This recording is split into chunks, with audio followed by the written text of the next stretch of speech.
Hey guys, Phil here from PRC Taping. Today we're going to continue the Columbia how-to series and we're going to be talking a little bit about the Commando Set. So the semi-automatic Commando Set is a great kit not only for the beginners but for the pro as well. The compound tube, in my opinion, this is one of the most versatile tools. So I'll go through this kit in detail for beginners, basically showing these tools, how they operate and how you'd want to use them on a job site. So I'll quickly start with the compound tube. The main part of this kit, in my opinion, the most versatile tool, this is the 42-inch Columbia cam lock tube. So for a beginner, somebody that's never used this before, what you want to do is, say we're taping inside angles today. So what you're going to do is you're going to have your mud thinned down to a taping consistency, which we've talked about in the past. And what you're going to do is you're going to put the tip of this tube in that bucket of mud, and as you have the tip in, you're going to start pulling the back of this handle. And what it's going to do is it's going to fill this tube with the compound. So now that your compound tube is full of compound, you're going to grab your inside 90 corner applicator, and what you're going to do is you're going to put that on the end of the compound tube. Now you can directly put this on your inside corner, so you're going to be putting the mud inside your corners so that you can put your tape on there as well. So as you're doing that, you're going to be pushing your handle.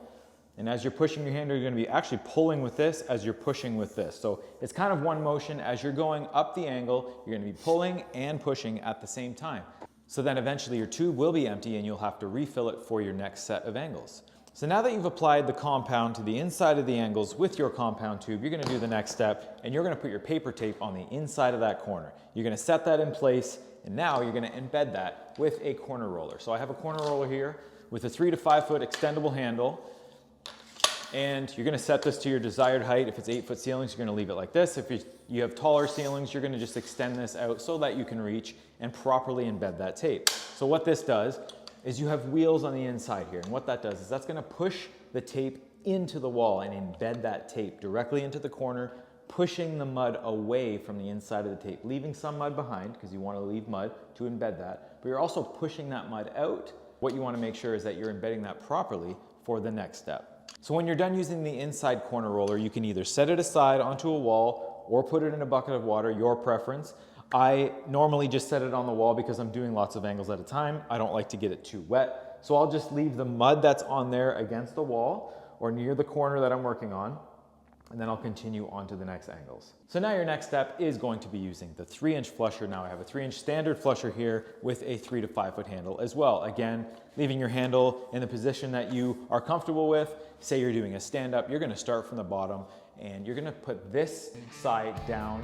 That is going to be your upward direction right here. The top of that is going to be up.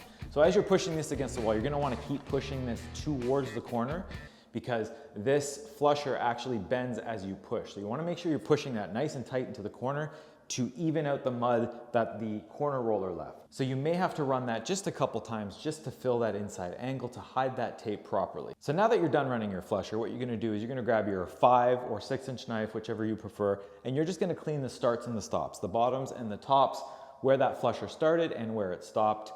It leaves a little bit of mud and you're just going to want to pull that away from the wall before you do the rest of your angles. Another handy adapter that comes with a compound tube, and the reason why I like these compound tubes is because Columbia makes multiple adapters for it. So one is this flat applicator. So what this does is, again, the same thing.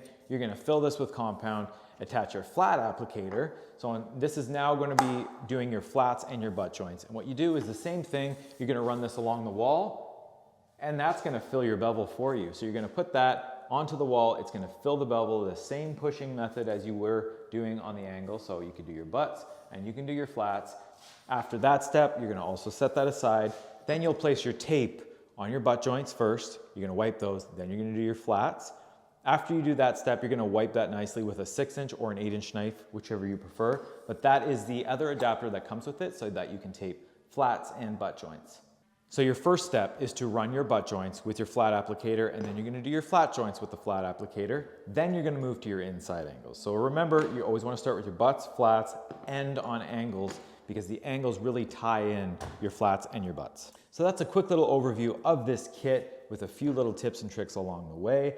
With practice, the compound tube is amazing in my opinion, and always keep in mind the mud consistency is the most important step in dialing this in. So you want to play around with that and make sure you get that practiced up, dialed in on your job site so that you can have a really nice finish with this compound tube.